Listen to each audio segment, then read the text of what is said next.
Bonjour, on est content d'être ici avec vous. Merci à l'ANEDES pour nous inviter, pour nous financer aussi le projet Thales, que c'est un projet de recherche scientifique One Health sur la tuberculose. Mais on vient de parler de le projet Thales, transmission de la tuberculose humaine et animale à l'huiro, étude des sources de mycobactéries, mais aussi on vient à parler de partenariat entre l'hôpital Avicenne et le centre de recherche en sciences naturelles de l'huiro, qui se trouve à l'est de la République démocratique du Congo.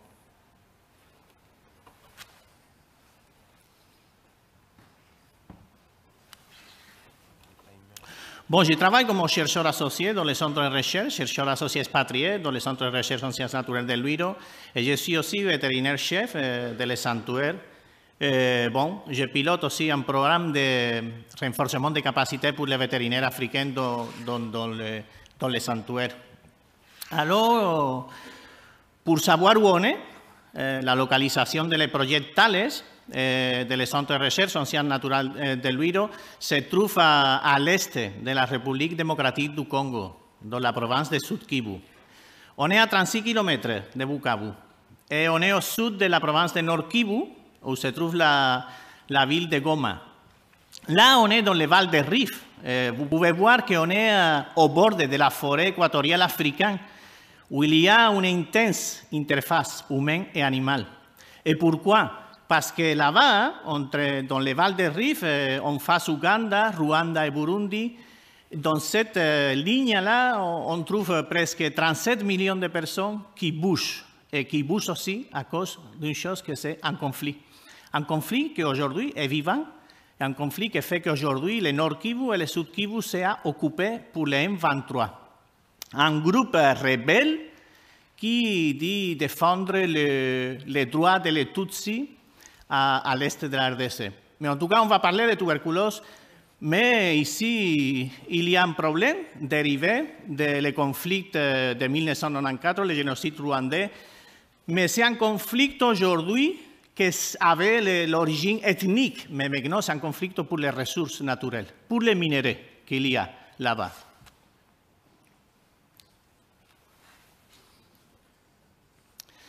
Alors, on travaille où? On travaille dans la zone de santé de Miti-Muresa. La zone de santé de Miti-Muresa, vous voyez là-bas les cercles, okay? On les trouve dans la route qui vient de Bukavu vers Goma, que c'est au nord. Là-bas, il y a la zone de santé de Miti-Muresa avec à peu près 300 000 habitants. Okay? Et il y a 23 centres de santé et il y a 3 hôpitaux là-bas. Là-bas, dans la zone de santé de Miti-Muresa, se trouve aussi le centre de réhabilitation des primates de l'huiro, se trouve le centre de recherche en sciences naturelles de l'huiro, se trouve l'hôpital de l'huiro et se trouve le parc national de Kahuzi-Biega. Aussi, je n'ai pas mis là-bas dans les diapos, mais il y a aussi beaucoup de fermes, de vaches qui produisent surtout le lait dans la zone. Alors, le centre de recherche en sciences naturelles de l'huiro, c'est un endroit historique. En 1947, la colonie belge crée ce centre-là comme un centre de référence de la recherche scientifique en Afrique. Il s'appelait l'IRSAC, l'Institut de recherche scientifique de l'Afrique centrale. Et c'était un modèle de recherche et un site de référence pour toute la recherche scientifique en Afrique, à l'Est surtout. C'est un centre qui s'est développé bien, même après l'indépendance en 1960. Il y avait encore quelques dépendances de la Belgique. Mais c'est en 1996, après le génocide rwandais, quand il y a les Hutus qui vont entrer dans le parc national de Kahuzi-Biega, que le centre commence à se détériorer. Alors, c'est là-bas où on a fait le projet Thales et c'est là-bas où on travaille aujourd'hui. Le centre de réhabilitation des primates de l'huiro, on a écouté Constanza parler de primates et humains. On est très proches, ça fait déjà des années que je travaille avec les primates. J'ai appris beaucoup de la psychologie, mais aussi de la santé. Alors, le centre de réhabilitation des primates de l'huiro va travailler pour réhabiliter psychologiquement et physiquement les primates ceci pour les autorités congolaises. Alors, bon, vous voyez dans cette image-là, précisément, vous voyez un petit plaie dans la zone inguinale d'un chimpanzé, qui en fait, c'est un plaie provoqué par une tuberculose extrapulmonaire qu'on a tardé à diagnostiquer. Alors, le Parc national de Cauciviega, que c'est à côté du Centre de recherche en sciences naturelles de Luiro, et c'est à côté de les CRPL, parce que les CRPL se trouvent dans l'enclos du centre de recherche. Le Parc national de Cauciviega, c'est au bord de la forêt équatoriale africaine, c'est un parc national de Congo, qui a été créé en 1970 et qui a une importance vitale pour la protection de ces forêts équatoriales aussi importantes pour l'équilibre climatique global. Okay? Et là-bas, on va trouver le gorille de Grauer, gorille Beringei graueri, qui est une espèce endémique et c'est la subespèce de gorille la plus en danger de la Terre. Je vous parle de primates, mais je vous parle de primates parce que je travaille avec la médecine de la conservation et ce qu'on fait, c'est appliquer le concept One Health à la conservation à travers de la conservation des espèces drapeaux, comme sont les grands singes. Dans ce cas-là, les gorilles de Grauer et les chimpanzés de l'Est.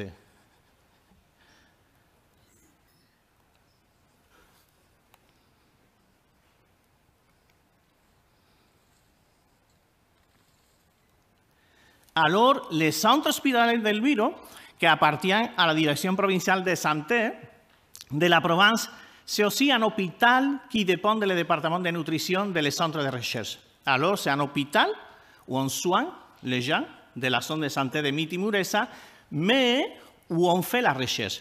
Et c'est là-bas où on a développé la consultation spécialisée pour les humains sur la tuberculose. Alors, le partenariat que Frédéric va expliquer, ça c'est l'endroit où on travaillait avec les consultations. Tout a commencé en 2010, quand je suis arrivé au Congo, et j'ai trouvé un chimpanzé qui était malade et que j'ai anesthésié et qu'après 4 minutes, on ne respirait plus. Le chimpanzé est mort, et on a trouvé, le chimpanzé est mort, et on a trouvé qu'il avait une tuberculose pulmonaire disséminée. La première chose qu'on a fait, c'est de prélever de l'étouffe endotrachéale pour faire un ciel Nelson. On l'a trouvé positif et après, on a fait beaucoup plus de tests. Mais basiquement, vous voyez là-bas comment coule les caséums de la tuberculose, mais que la tuberculose est une zoonose qui vient des humains vers les primates. Alors, ce premier cas, on a eu dans le sanctuaire et il y avait un deuxième cas d'une tuberculose exclusivement digestive. Et qu'on a diagnostiqué avec des ciels Nelson sur les selles. Alors, ces deux premiers cas, ils nous ont commencé à guider pour commencer à avoir une autre approche de la tuberculose et la recherche sur la tuberculose dans la zone. Mais la tuberculose, que ce n'est pas une maladie émergente, est influencée pour certaines choses comme le braconnage. Le braconnage, normalement, le braconnage va se faire sur la maman qui a le bébé. La maman sera mangée et après le bébé va passer du temps avec des groupes marginaux, des militaires, des gens qui habitent dans des zones minières et ils vont s'infecter avec la tuberculose. Et après, ils vont arriver au sanctuaire. Alors, le sanctuaire, c'est un endroit aussi sentinelle pour la tuberculose et pour d'autres maladies. Parce qu'il y a beaucoup de primates, beaucoup de chimpanzés qui vont arriver de différentes parties du Congo, mais qui à la fin vont arriver au sanctuaire. Et c'est comme ça qu'en regardant ce qui se passe au sanctuaire, on a commencé à voir que c'est un reflet de ce qui se passe à l'extérieur. Et bon, et avec les retrouvailles qu'on a fait en 2018 chez le Père Chaverian, à Bukavu, a commencé l'histoire des projectales. Merci Louis. Je tiens également à mon tour à remercier la NRSMIE de nous avoir invités à présenter ce partenariat qui prouve bien que le décloisonnement entre santé animale, vétérinaire et santé humaine est possible, puisque c'est un partenariat qui, en fait, est né depuis 2018 entre l'hôpital dans lequel je travaille, l'hôpital Avicenne qui fait partie de la PHP, et le Centre de recherche en sciences naturelles de Luiro. Il est né en 2018 et depuis 2018, on a fait à peu près 8 missions au Congo d'une dizaine de jours et 4 missions d'une équipe congolaise venue à l'hôpital Avicenne. Et l'équipe était composée de vétérinaires, de médecins et de techniciens de laboratoire. L'idée était de pouvoir aboutir à vraiment un concept One Health partagé entre une équipe qu'on dit équipe du Nord et une équipe du Sud. Et on a même organisé la signature d'une convention entre nos deux structures, nos deux instituts. J'ai surligné le mot puisqu'il est d'une importance capitale dans le cadre de la santé unique ou One Health. Et le directeur de l'époque, Alban Mseli, était vraiment conscient de cette nécessité de décloisonnement et d'avoir une vision globale de la santé. Les objectifs en fait de ce partenariat, qui étaient soutenus aussi financièrement par la DGOS pour nous permettre d'aller sur place et de faire venir des équipes congolaises, c'était d'aider au diagnostic clinique des maladies infectieuses dans le centre hospitalier par le fait que des médecins et des infectiologues venaient avec nous, de développer des activités au centre de recherche, vraiment avec des transferts de savoir et de savoir-faire sur l'aspect diagnostic au laboratoire, sous tous les aspects, de sensibiliser les populations locales et la présentation précédente rappelait bien qu'il fallait bien intégrer les relais communautaires dans cette dynamique d'une seule santé. Et puis bien évidemment, et ça c'est des démarches qu'on fait au quotidien presque, d'aider le CRSN à des démarches pour trouver des financements, pour continuer au développement et à cette surveillance. Donc la première étape a été de réhabiliter une partie du CRSN, vous le voyez en bas. Toute l'aile qui est surlignée en rouge, qui est entourée en rouge, a fait partie d'une grande réhabilitation, à la fois des travaux de réfection du laboratoire, d'acquisition d'équipements et de mise en place de panneaux solaires pour assurer un suivi électrique de tous les appareils et surtout des appareils très sensibles et de la conservation d'échantillons à 4 degrés ou à moins 20 degrés. Et ce laboratoire, comme vous le voyez, a fait l'objet d'une inauguration en 2023, laboratoire One Health, santé animale, santé humaine et environnementale, par des officiels congolais en 2023. Pour ajouter au développement du laboratoire, mon hôpital, l'hôpital Avicenne, a fait partir un grand conteneur de dons d'équipements, à la fois pour le laboratoire mais aussi pour l'hôpital, avec un appareil de radiologie mobile pour permettre de faire des radiologies pulmonaires pour les animaux mais aussi pour les humains. Donc on est vraiment dans un axe de décloisonnement de la santé et l'envoi du conteneur a été pris sur le financement Thales, puisque dedans on a pu faire partir tout un tas de réactifs et d'équipements qui ont permis le bon déroulement de l'étude. En termes d'action, de formation, durant ces 7 années, on a bien évidemment veillé à avoir une formation à la biosécurité. Ça, c'était important pour qu'au niveau de ce nouveau laboratoire, on ait vraiment d'éviter vraiment la transmission de potentiels pathogènes, notamment de la tuberculose auprès des techniciens et des vétérinaires techniciens, puisque les vétérinaires techniques aussi font le diagnostic. Et bien évidemment, le premier axe, c'était le diagnostic de la tuberculose. Actuellement, ils ont vraiment toute la panoplie d'examens comme nous, on peut faire en Europe pour faire le diagnostic de la tuberculose, puisque ça associe, vous le verrez par la suite, l'examen direct, des contaminations des selles et des crachats.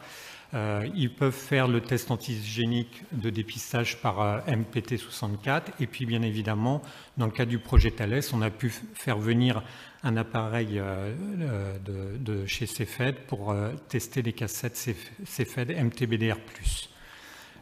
L'identification des souches par hybridation par blanc-ondelette, la technique Heinz, est maintenant effective sur place. Donc il y a vraiment toute la panoplie et on a même pu mettre en place la culture en milieu solide avec toutes les conditions de sécurité. À côté de ce diagnostic tuberculose, on a fait des formations à l'immunoanalyse, bien évidemment des techniques beaucoup plus simples, mais des techniques ELISA. Elles sont opérationnelles sur place. Et on a fait beaucoup de formations à la biologie moléculaire, l'extraction génomique, les QPCR-Mpox, puisqu'on s'est retrouvé l'année dernière, en octobre 2024, en pleine épidémie du clade 1B, vraiment le foyer est parti de là-bas ou des environs. Et puis, bien évidemment, on commence à faire aussi de la PCR de surveillance de malaria chez les primates du centre de réhabilitation des primates de Louéro de Louis. Et puis, il y a eu une étude grâce à un chercheur canadien qui a fait au centre de Louéro du Whole Genome Sequencing MPOX qui a abouti aux publications récentes sur le clade 1b. Donc le projet Thales pour transmission de la tuberculose humaine et animale à loup-héros et surtout l'étude des souches de mycobactéries est financé par la NRS avec un promoteur qui est l'IMEA à Bichat pour une durée de 2 ans et qui a débuté en mai 2023. Et l'objectif, c'était de pouvoir prélever 600 patients avec des signes de tuberculose dans la zone de Miti-Moreza et plutôt autour de loup-héros, de prélever 200 chimpanzés ou primates captifs du CRPL, de prélever 200 vaches au niveau du lait, de leurs excréments et de faire un dosage du quantiféron, enfin de l'interféron gamma, et aussi de prélever 200 excréments de différentes espèces animales au cœur même de la forêt du parc national de Kahuzi-Biga. L'objectif final, c'est bien évidemment d'arriver à obtenir le séquençage des souches pour voir quelles interactions, via la génétique des mycobactéries, on peut mettre en avant et mettre en lumière dans cette étude. Donc en termes de méthodologie, vu le transfert de compétences, l'ensemble des analyses, presque l'ensemble des analyses ont été faites et finalisées là depuis quelques mois au CRSN de loup-héros, allant de l'échantillonnage au test direct et au PCR. On a aussi amélioré le diagnostic de la tuberculose via les selles, y compris chez les primates et chez les gorilles, puisqu'on a utilisé des anti-inhibiteurs sur les selles, et notamment un anti-inhibiteur qui lève la problématique de la cellulose présente dans les excréments des herbivores et notamment des gorilles, le CD2, qui nous a permis d'avoir une validité des tests de cassette sans aucun rejet d'inhibition. Je reviens en arrière.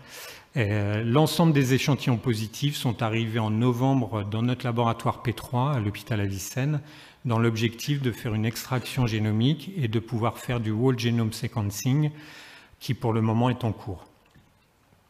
Donc, les résultats préliminaires ont montré que sur 593 patients inclus avec un questionnaire épidémiologique complet et l'ensemble des examens, ont montré qu'on avait 87 cas de tuberculose confirmés, ce qui fait une prévalence relativement élevée de 14,7%. Et 14 patients ont été traités de façon probabiliste avec les signes cliniques et la radiologie, ce qui fait quand même une prévalence très très élevée dans la région. Et pour information, 4 patients étaient positifs pour le VIH puisque c'était inclus dans l'étude. Comme vous le voyez sur la partie droite, il n'y avait qu'une seule résistance à la rifampicine, mais pas à la deuxième ligne de traitement. Et ce qui est intéressant au niveau technique, c'est que finalement, on a eu très peu de rejets d'invalides de PCR et qu'on a pu faire le diagnostic crachat et les selles. Et systématiquement, quand on avait un crachat positif, la selle sortait positive également, avec un degré de positivité moindre sur les selles, parce que vraisemblablement, la charge bactérienne dans le crachat versus dans les intestins est quand même plus faible. Mais l'examen par les selles marche très bien, on l'a confirmé dans cette étude. Au niveau des animaux, ce qui est intéressant, c'est qu'au centre de réhabilitation des primates, heureusement, peu de primates sont contaminés, à l'exception d'un, c'est le cas que présentait Louise, qui est en fait une tuberculose extrapulmonaire qui est plutôt cutanée au niveau d'une plaie. Et c'est un animal, un bébé chimpanzé qui a été récupéré par des braconniers. Il est vraisemblable que le lien qui le tenait s'est inséré dans les chairs et que son torsionnaire avait probablement une tuberculose qui s'est implantée dans la plaie. Parallèlement à ça, au niveau des animaux sauvages du parc national de Kahuzi-Biga, vous voyez l'exhaustivité des prélèvements d'excréments avec les coordonnées GPS qui ont été recueillies. Et on a juste trouvé une trace positive sur la cassette PCR au niveau d'une selle de gorille qui fait partie d'une famille de gorilles habitués à l'homme, pour lesquels il y a des visites qui sont faites payantes pour voir de façon très proche ces familles habituées.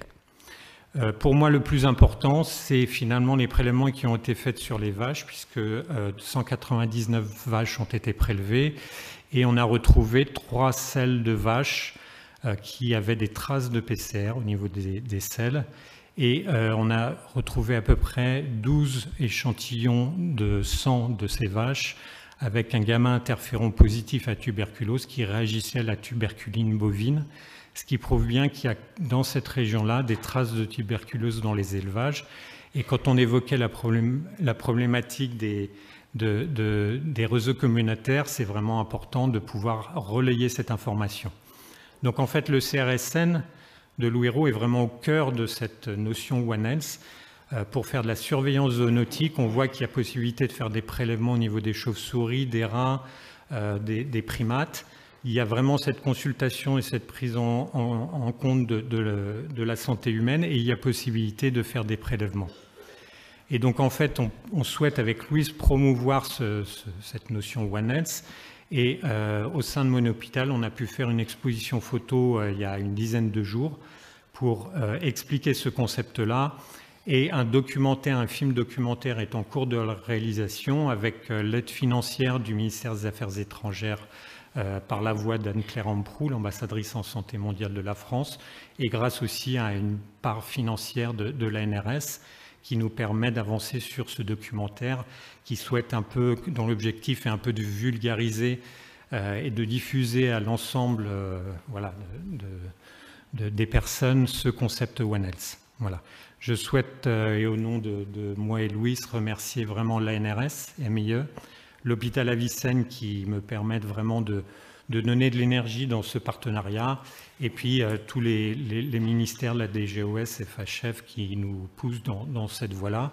Et puis avec Louis, on souhaite porter une attention à nos collègues qui sont sur place, qui continuent à travailler malgré la guerre, dans des conditions extrêmement difficiles, et qui tous les jours continue à diagnostiquer entre 1 à 2 cas de tuberculose, y compris chez les enfants, et avec une pénurie de médicaments qui n'arrive plus, donc il est des pistes, mais ils ne peuvent plus les traiter. Donc voilà, merci à vous de votre attention.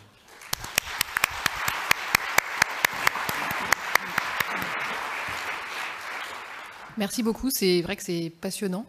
On a envie d'entendre plus et on a envie de savoir surtout quand est-ce que sort ce fameux documentaire. On cherche encore un peu de financement. Le réalisateur et producteur est présent. Il essaye de filmer un peu pour compléter les séquences filmées. Il manque encore un petit peu de séquences filmées. Puis surtout, là, on est dans la phase de post-production. J'ai discuté avec Eric D'Ortanzio. On a un pré-documentaire de 20 minutes. Je pense qu'on n'aura pas eu le temps de vous le présenter ici. Je ne pensais pas qu'on aurait pu en présenter un petit bout de 5 minutes, mais voilà, on pourra discuter avec vous par la suite pendant le déjeuner, avec grand plaisir. Très bien, merci beaucoup. Est-ce qu'il y a des questions dans la salle? Alors une tout au bout là-bas.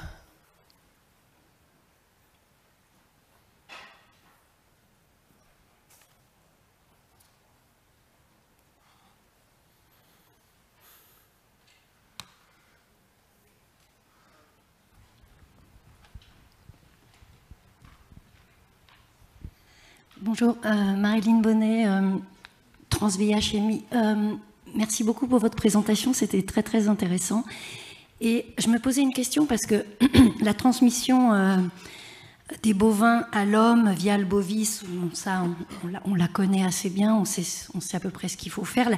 La transmission de l'homme aux chimpanzés ou aux gorilles, bon ben là c'est intéressant. Et je me demandais on sait aussi que la transmission au niveau de l'homme, elle est principalement interhumaine, mais je me demandais pour justement les gorilles, pour la biodiversité, est-ce qu'il y a après un risque aussi de transmission entre les chimpanzés, entre les primates, et est-ce que éventuellement ça pourrait être une source de transmission qui mettrait encore plus en danger les primates? Oui, en fait, c'est ça le point, non? C'est que se menace la biodiversité en même temps que se menace la forêt équatoriale africaine. Okay? Alors, l'interaction dans les sanctuaires entre les animaux, c'est déjà, s'il y a un animal qui a la tuberculose, il peut transmettre la maladie à un autre. Mais on a trouvé un gorille avec des traces dans les selles que la tuberculose entre dans une population sauvage de gorilles. Ça veut dire que ça peut entrer dans la population de bovins, de ruminants sauvages aussi. Alors c'est tout une catastrophe. Mais ici, on parle d'un endroit où l'interface humain-animal c'est très intense, okay? Parce que la production animale aussi c'est très compliqué à l'est de la RDC, et alors ça va pousser les gens à consommer aussi la viande de brousse, et les gens entrent à la forêt pour avoir le charbon de bois. Et bon, alors là-bas, les dangers, c'est précisément ça pour la conservation, surtout des espèces emblématiques pour la conservation de la forêt équatoriale, c'est que la tuberculose peut entrer et ça va dégrader énormément la population sauvage. On n'a plus de données, de transmission, okay, qu'on a fait après sur des populations sauvages de primates. Effectivement, c'est tout un danger pour la conservation de la biodiversité et de la forêt équatoriale africaine, en fait.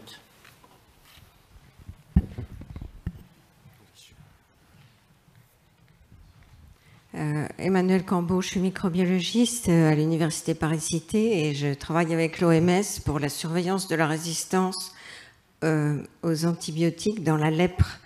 Alors, je suis très intéressée par votre laboratoire parce que justement en RDC, on n'arrive pas à avoir un diagnostic microbiologique. Donc, j'espère que vous allez voir aussi des cas de lèpre et vous allez vous en occuper. Mais ma question est, quelle peut être la pérennité de ce magnifique laboratoire, puisque là, il a été construit avec un financement de recherche.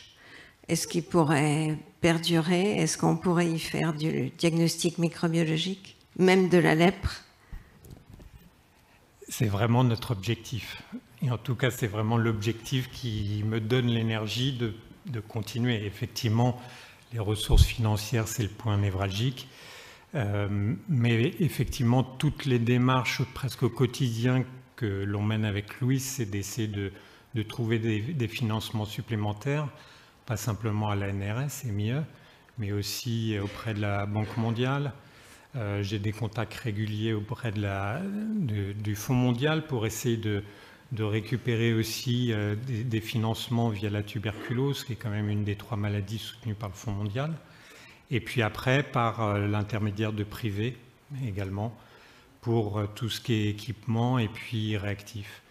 Donc, c'est pas simple, mais on essaie de continuer. Là, c'est encore moins simple depuis les événements d'il y a 2 à 3 mois, puisqu'on ne peut plus se rendre du tout sur place.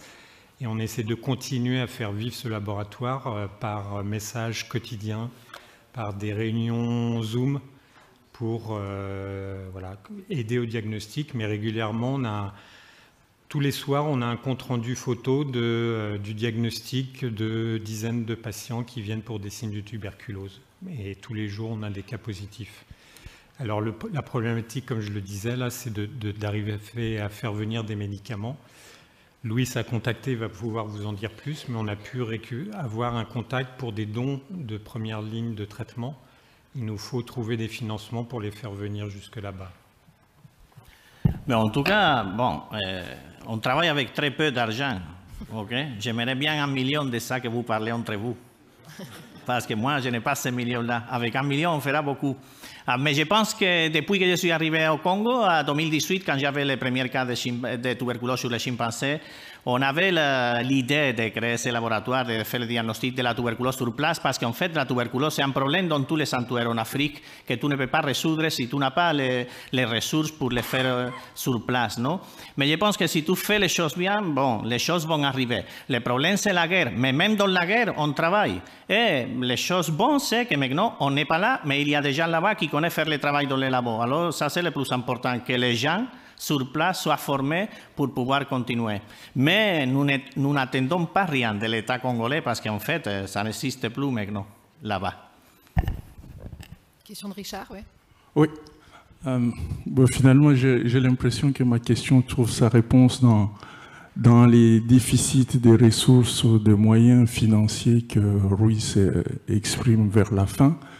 Mais dans la première présentation, vous avez insisté sur le fait de l'interconnexion, de l'intense interaction entre les animaux et les humains dans cette région-là. Mais par contre, dans la deuxième intervention, finalement, on trouve un seul animal qui a été contaminé par la tuberculose. Et du coup, ma question, c'est de quelles ressources vous disposez pour pouvoir vous orienter vers un diagnostic clinique de tuberculose chez les animaux et avant d'aller vers les explorations laboratoires. Voilà un peu mon observation. Merci. Bon, la tuberculose, ce n'est pas l'Ebola qui vient ici, va tuer à tout le monde qui est ici. Ici, il peut y avoir 2 personnes avec tuberculose active et quelqu'un va s'infecter et tu auras une tuberculose après 10 ans. Alors, c'est la stratégie de la mycobactérie qui le fait aussi compliqué aussi. Mais on avait la tuberculose en 2010, 2 tuberculoses. Un chimpancé, tuberculose pulmonaire disséminée, un autre chimpancé, tuberculose digestive. Après 10 ans, on a eu une autre. On cherchait la tuberculose latente, ok? On n'a pas mis ici les résultats des tests de quantiferon pour chercher la tuberculose latente. Mais c'est une maladie très compliquée. Tu peux l'avoir, mais ce n'est pas que tout le monde qui sera là-bas va s'infecter et va avoir la maladie. Et par rapport à la présentation de la tuberculose, bon, on avait le chimpancé avec la tuberculose pulmonaire, il était maigre, c'est le premier signe chez les primates. Il est maigre, ok? Mais il ne présentait pas en tout comme tel. Mais après, il a développé aussi des diarrhées, tout ça, parce qu'il y a des affections de l'appareil digestif. Mais il y avait l'autre tuberculose, que l'amaigrissement, c'était aussi le principal symptôme, ok? Et l'animal avait beaucoup de diarrhée, mais c'était une tuberculose digestive. Mais par contre, à Biaombe, les chimpancés avec la tuberculose extrapulmonaire, c'est comme les personnes. Il y avait un ganglion qui suppurait qu'il y avait l'infection là-bas, on les traitait, on ne savait pas c'était quoi, jusqu'à que même la tuberculose a fait des cavernes, plus ou non, de les ganglions, ok? Alors, la façon de présentation, je pense que chez les chimpancés peut avoir presque la même façon de présentation que les humains. On a trouvé 3 qui sont presque les mêmes. Et on s'oriente, surtout pour le diagnostic de tuberculose, quand il y a un animal qui commence à maigrir et qu'on ne trouve on a un signe évident d'une autre maladie. Merci, je crois qu'il y avait une question. Merci, Charles Confar du Cameroun. Je suis très impressionné par cette étude et ce qui m'a beaucoup frappé, c'est le transfert de technologies avec le plateau technique que vous avez mis en place. Vous avez pris en compte le problème d'énergie avec les plaques solaires. Ma question, c'est sur la maintenance. Qu'est-ce que vous avez mis en place pour assurer la maintenance? Parce que quand je regarde notre laboratoire, le centre de recherche pour les maladies émergentes et réémergentes au Cameroun, quand je vois ce que le site ANRS investit chaque année pour assurer la maintenance, je me dis, est-ce qu'on peut mettre en place un réseau pour faciliter la maintenance de ces appareils? Merci. Alors, dans ce type de partenariat, il faut savoir un petit peu tout faire, y compris de la maintenance. Moi, je travaille d'abord dans des laboratoires. Je suis ingénieur en biologie médicale dans un laboratoire à l'hôpital Avicenne. Et en fait, j'ai une grande connaissance aussi de la maintenance des équipements. Et puis, sur le centre de recherche en sciences naturelles, il y a une personne qui est extrêmement brillante, débrouillarde. Alors effectivement, la maintenance, ce n'est pas simplement manuel, il y a aussi besoin de financement et je pense surtout au remplacement assez périodique des filtres des hôtes de sécurité biologique. Ça, c'est un aspect qu'on doit gérer avec Luis Flores pour trouver aussi des financements. Mais le technicien sur place nous a très souvent aidés en cas de panne des panneaux solaires, en cas de panne d'un appareil ou d'un frigo. Il a même remplacé une carte électronique d'un PSM. Donc on se retrousse les manches et on fait le travail parce qu'on est vraiment dans un territoire très reculé, assez loin d'une ville, en pleine forêt. Et petit à petit, les connexions se font et les connaissances se font. Et je sais qu'à Bukavu, la ville principale qui a une 30aine de kilomètres, il y a de plus en plus de sociétés qui ont une implantation là-bas alors qu'elles sont européennes et qui peuvent donner aussi accès à de la maintenance, du remplacement de filtres ou des maintenances plus lourdes sur des centrifugeuses. Ça se met en place.